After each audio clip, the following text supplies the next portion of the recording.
nakugambye essaawa yonna ina tuba tugenda kuba nga tukuwa live updates ezigwa mu ggwanga erya Tanzania ne Cameroon ebigenda mu maaso ngenda kuba nga nkuwa updates era nga kati zenkuleetedde ze polling stations ebifaananyi bino bya polling stations ezoononeddwa mu ggwanga erya Tanzania.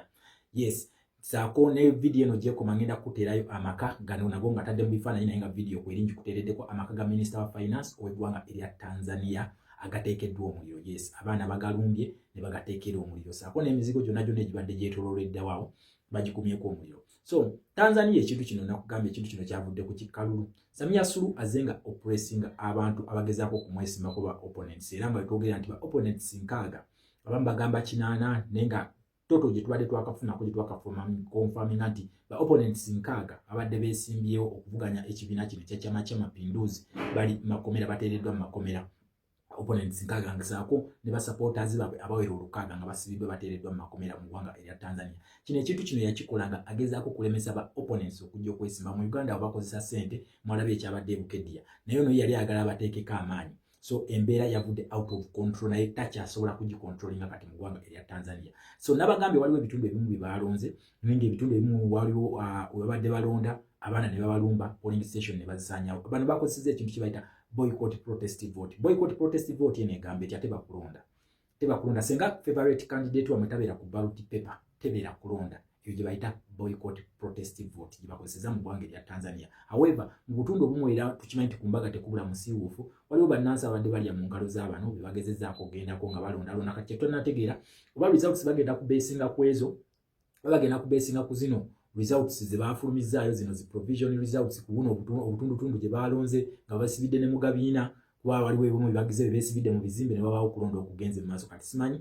oba ezo results ze bagala okubeesingako balimberimbe ensi nti okulonda kwabaddeyo oba ddala bagenda kusazaamu okulonda kuno basobole okuddamu okukola ki okukonsidaringa akalulu kano bakateeketeeke upya. Boycott protest vote yene ekola oyinza okuŋŋamba nti kati tebalonze bannansi ba Tanzania bagenda kufuniramu bwaba kibeera bwe kityo.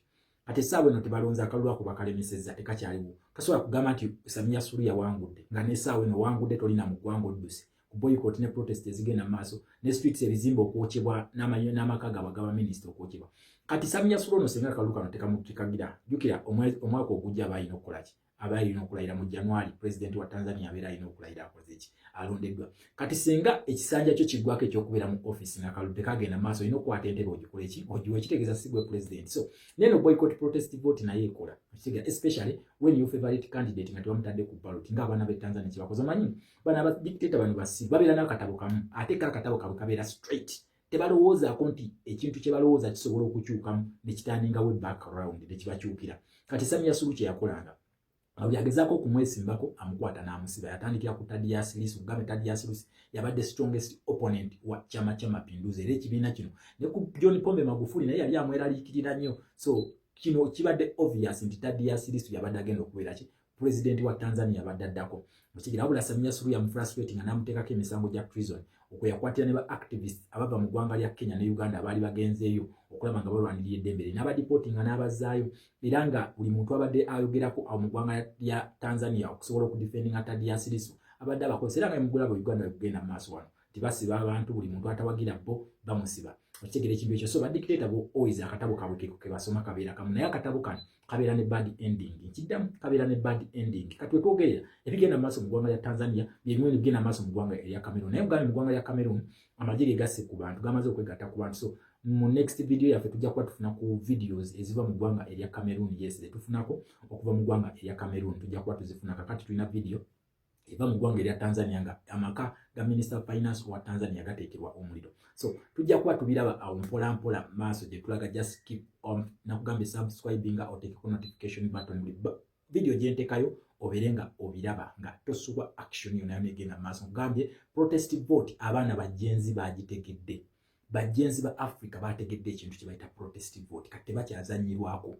okitegera ekintu ekyo tebakyazanyirwako. Onazenga byakola byonna bikola manyi bagenda tuka wali bakole akalulu k'ekiguumaaza ajje ekayikanga candidate ku ballot alage nti awangudde ne 99% mukulu bamugambye teri kalulu teri kulonda tetujja kulondayo ate namwe temugira. So abagezezaako okulondebwa mu kugambye ebigundi babyonoonye byonna polling stations bazirumbye ballot papers baziyuzizza Kutenda ate ebitundu ebimu begalidde na bizimbe okulonda so tujja kugenda kubanga tufollowing up ensonga egenda maaso mu ggwanga erya Tanzania paka gye kigenda okugwera naye nga nkugambye nti owe Uganda kati kimusuza ku bunkenke either Samia Suluhu ali mu Uganda oba sekyali mu ggwanga erya Kenya nga jaddukidde tetuna confirming watufu naye tunaba tukonfirminze watufu wa Samia Suluhu ali tujja kubanga tubabuulira nga wetweteekera protest vote ye mu ggwanga erya Uganda kana akantu kali simple nnyo ekintu kiri simple naye bana abantu bano simanyi kiki bali kisimanyi dictator balya mmere ki kisitategeera akantu kano nze ndaba nga kali simple nnyo obyeko kyobye Samia Suluhu enzija gye yajja kuba president waliwo haso yonna Katonda akuwadde omukisa lwaki oyo noona banno bye bapanze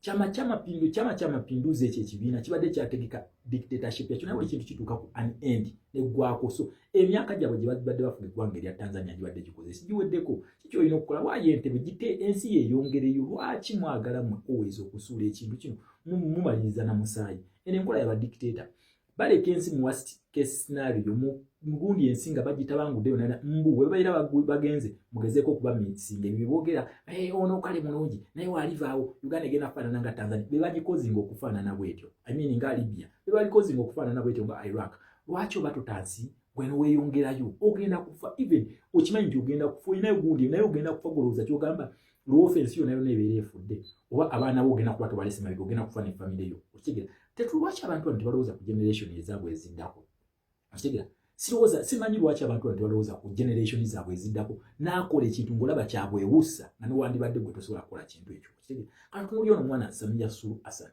otunuulire Samia Ruto ebintu bye bali mu kukola byonna byonna olaba nti bali mu baagala kusaanyawo Great Lakes region naye for as long as this Great Lakes region erina abaana ba Gen Z bajja protecting Africa. Yes, the next era of fake politician egwa mu Africa njagala mukyetegereze eshapinga naye simanyi lwaki bonna ate balondawo kugenda nakumuna chaos mukirya baagala baforcingibwe out kati fwe twogera minisita essaawa eno Tanzania tukyasobola kuzza gundi kati amaka batandise okugasanya buli minisita bamunoonya ali ku bunkeke beekwese okitegeera babanoonya gye bali ba fugitive amaka gaabwe batandise okugasaanyaawo okitegeera ekintu ekyo lwaki oba otuuka ku mbeera eyo kyekimu ekigenda maaso mu Cameroon lwaki oba osindiikiriza ensi etuuke kweyo otuuke okwekweka fugitive mu nsi yo mwozaalibwa olw'okubanga gulidde omululu gwe mulina okitegeera ekintu ekyo so Munnayuganda nze nsaba nnyo bekikwatako mu Uganda tuleme kutuuka mu mbeera eri mu Cameroon ne mu ggwanga erya Tanzania kuba ekyo bagenda kusaanyaawo kitegeeza ne economy egenda kudda emabega okitegeera bigenda kudda emabega nze always mbagamba dialogue sibaagala naye nze nkimanyi nti dialogue fena tusobola okubeera obulungi nga essaawa eno mukazi wa Jerry Rawlings yafudde weeks 2 emabega naye nga abaddeyo mu ggwanga erya Ghana in spite of Jerry Rawlings ebintu byonna bye yakola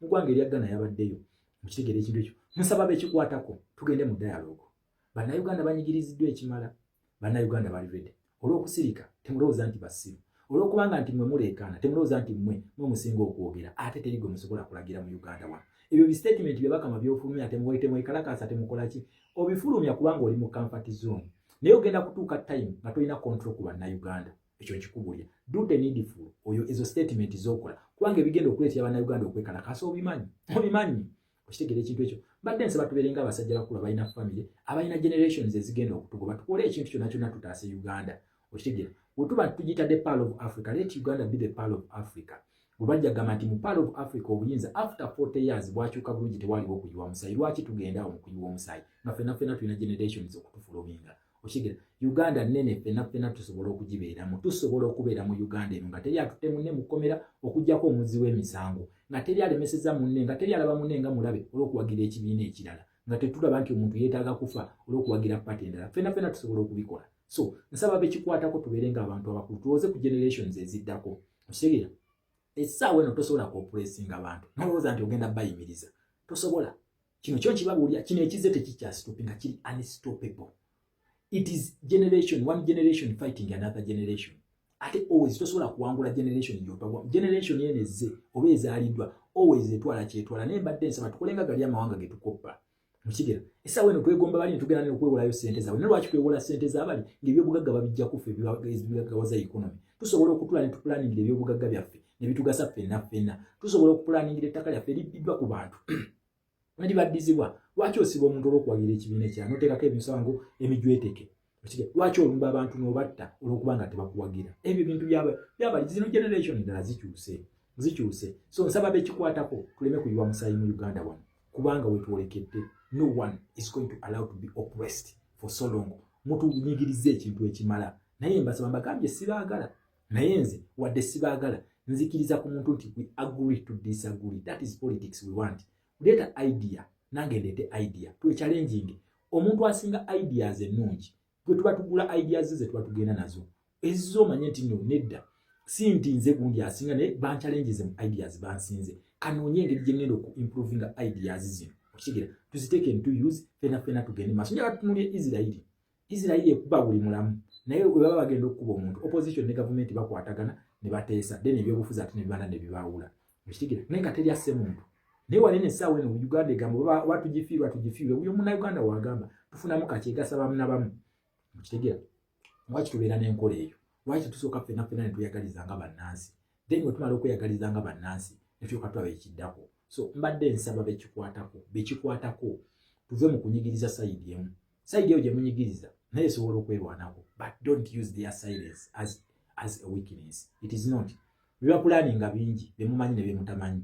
Okitegera ekintu ekyo. So mbadde nsaba baleme kujja ku plan B yaabwe baleme gireeta, tutuule tuteese twetuyongere mu Uganda eyawamu. Okwesonyiwa kusobola okubaawo, ensobi zikolebwa bantu. Naye ensobi eno ogi addressinze otya ku last? Ogi addressinze otya? Kubanze mbagambe buli omu asobola okwerwanako. Nze bugambe tunuulira nnyo kapeno. Njya gyogerako era mujja giwulira nnyo mu vidiyo zange. Ne bw'obanga gwe wagikuza kasa ogikwatira omuggo, kakasa nti erina ew'okuyita. Naye bw'eba terina waakuyita, egenda kufaafaagana naawe. Ku last egenda kwerabira. Ebigenda mu maaso mu ggwanga lya Cameroon, ebigenda mu maaso mu ggwanga lya Tanzania. Chama cha Mapinduzi ekibiina kino kibaddewo emyaka egiwera 5. Bajjenzi leero abeekalakaasa tekuli aweza myaka 4 taliiko. Ekinene nnyo bali myaka kale ekinene nnyo kamba bali emwana mu 5. Ekinene n'ekino kibaddewo myaka 5 plus. Kiwera kyeka kiwera n'enkaaga kubanga kino kye kyalidinga Tanzania to independence. Okitegeera? Ekyalidinga Tanzania to independence ne bazimba institutional dictatorship. Paul Biya afuze Cameroon okumala emyaka 45 naye alaba tasobola kuta Cameroon kweyongerayo nga taliiwo mu ntebe. Okitegera kati yewe Uganda naye atukalakasa emyaka 4 naye alaba it is him or him.